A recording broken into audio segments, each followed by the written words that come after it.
కాట్నపల్లిలో 6 ఏళ్ల చిన్నారిపై అత్యాచారం హత్య ఘటనను నిరసిస్తూ రాష్ట్ర వ్యాప్తంగా ఆందోళనలు జరిగాయి. నిందితుడికి శిక్షించాలని డిమాండ్ చేశారు నిరసనకారులు. మరోవైపు ఘటనను సుమోటోగా తీసుకుంది బాలల హక్కుల పరిరక్షణ కమిషన్.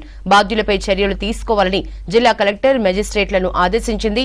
చిన్నారిపై అఘాయిత్యం ఘటన తనను తీవ్రంగా కలిచివేసిందన్నారు పెద్దపల్లి ఎంపీ వంశీకృష్ణ. నిందితుడికి కఠిన శిక్ష పడేలా చూడాలని పోలీసుల్ని కోరారు.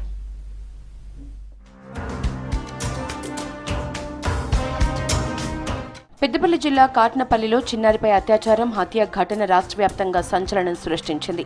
ఘటనను నిరసిస్తూ జిల్లాలో ప్రజలు, ప్రజా సంఘాలు ఆందోళనలు చేశారు. గోదావరి ఖనిలో గాంధీ చౌరస్తాలో సీతారామ సేవా సమితి, ఫైట్ ఫర్ బెటర్ సొసైటీ ఆధ్వర్యంలో ధర్నా చేపట్టారు. నిందితుడిని కఠినంగా శిక్షించాలని డిమాండ్ చేస్తూ దిష్టిబొమ్మను దగ్ధం చేసి నిరసన తెలిపారు. బీహార్కు చెందినటువంటి వినోద్ అనే కామాంధుని ప్రభుత్వం కఠిన చర్యలు తీసుకోవాలి. ఆ నరరూప రాక్షసుని రాష్ట్ర ప్రభుత్వం స్పందించి ఎన్కౌంటరే దీనికి కరెక్ట్ సమాధానమని మేము ప్రభుత్వాన్ని డిమాండ్ చేస్తూ ఉన్నాం. ఇలా తీసుకుపోయి అరెస్ట్ చేసి ఏదో 4 రోజులు జైలు నుంచి మళ్ళీ బయటకు పంపించే పరిస్థితి ఉండద్దు. ప్రతి ఒక్కరు కూడా స్పందించాలి. దీని ద్వారా వారిని ఎన్కౌంటర్ చేసే ప్రయత్నమే చేయాలి. జనాల మధ్యలో వాళ్ళు చంపాలి. కాట్నపల్లి ఘటనపై తెలంగాణ బాలల హక్కుల పరిరక్షణ కమిషన్ సీరియస్ అయింది. ఈ ఘటనను సుమోటోగా తీసుకుంది కమిషన్. విచారణ జరిపి తక్షణమే తగిన చర్యలు తీసుకోవాలని సంబంధిత అధికారుల్ని ఆదేశించాలంటూ జిల్లా కలెక్టర్, జిల్లా మెజిస్ట్రేట్లను ఆదేశించింది.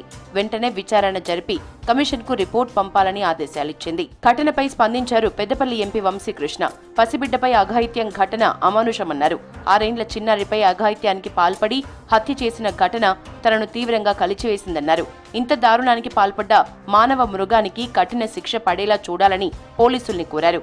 బాధిత కుటుంబానికి అండగా ఉంటామని హామీ ఇచ్చారు ఎంపీ వంశీకృష్ణ. 6 ఏళ్ల చిన్నారి అత్యాచారం ఘటనలో నిందితుడిని కఠినంగా శిక్షించాలని ప్రభుత్వాన్ని డిమాండ్ చేశారు ఎమ్మెల్యే కూనంనేని. ఘటన తనను తీవ్రంగా కలిచివేసిందన్నారు. సభ్య సమాజం తలదించుకునేలా చిన్నారిపై దారుణానికి ఒడిగట్టిన నిందితుడిని కఠినంగా శిక్షించాలన్నారు. ఇలాంటి ఘటనలు పునరావృతం కాకుండా పోలీస్ యంత్రాంగం కఠినంగా వ్యవహరించాలన్నారు. బాలికలు, మహిళల రక్షణకు ప్రభుత్వం కఠిన చట్టాలు తీసుకురావాలని డిమాండ్ చేశారు ఎమ్మెల్యే కూనంనేని. అల్లారు ముద్దుగా తమ కళ్ల ముందు ఆడుకోవాల్సిన పాప చనిపోవడంతో కన్నీళ్లు పెట్టుకుంటున్నారు తల్లిదండ్రులు. తెల్లారితే తమ సొంత ఊరికి వెళ్లి పాపను స్కూల్కి పంపేవాళ్లమని, అంతలోనే ఘోరం జరిగిందని అంటున్నారు. నిందితుడిని కఠినంగా శిక్షించి తమకు న్యాయం చేయాలని కోరుతున్నారు. పోలీసు వాళ్ళు నాకేం ఆన్సర్ చెప్తలేరు. వాళ్ళు చేసిన రిపోర్ట్ ఎందుకు కూడా తెలియదు, ఇట్లా ఇది కథ అని తెలియదు. అసలు అయితే ఆల్రెడీ ఫస్ట్ బలరాం అనే వ్యక్తి వచ్చిందని చెప్పేసి వీళ్ళు పోలీసు వాళ్ళు కన్ఫర్మ్ చేసుకొని సీసీ కెమెరా ఫుటేజ్ ఎలా చూసుకుంటా మొత్తం కాంటెస్ట్ మొత్తం దీని మీద ఫోకస్ పెట్టారు. అసలు చేసినోడు అవతలోడు అట వాళ్ళే చెప్పారు మాకు పోలీస్ స్టేషన్ వాళ్ళు. మాకు తెలియదు. మా మనిషిని ఆడు చేసినోడు మాకు చూపెట్టమంటే కనీసం ఫోటో కూడా చూపెట్టకుండా మా ఇంటికి పంపించారు. మాకు ఏం న్యాయమద్దు. మా పాపకు జరిగినట్టు ఈ ప్రపంచంలో ఎవ్వరికి జరగద్దు. ఏ రకంగా మా పాపని చేసిండ్రో ఆ రకంగా వాళ్ళని శిక్ష పడాలి అంతే సార్. అందరు ముందట ఆ శిక్ష పడాలి. ఆ ఓనర్ మాకు ఇంకా ఇన్ఫర్మేషన్ లేదు. పోలీసులు మాకు ఇప్పటికీ రిపోర్ట్ అన్నారు, కేసు అన్నారు. ఏమైతే ఇప్పటి వరకు మాకైతే ఫోను లేదు, మాకేం చెప్పలేదు.